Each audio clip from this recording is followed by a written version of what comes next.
Hello guys, welcome back to my channel. ఈరోజు topic వచ్చేసి మన డైలీ లైఫ్లో ఇలా మాట్లాడుతూ ఉంటాము.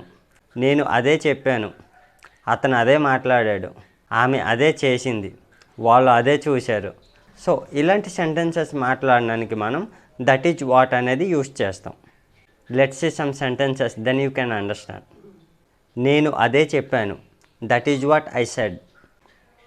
అతను అదే చేశాడు, that is what he did. వాళ్ళు అదే మాట్లాడారు, that is what they spoke. నేను అదే నేర్చుకుంటున్నాను, that is what I'm learning.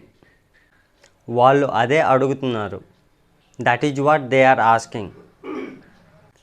అదే అతను చేయాల్సి వచ్చింది, that is what he had to do.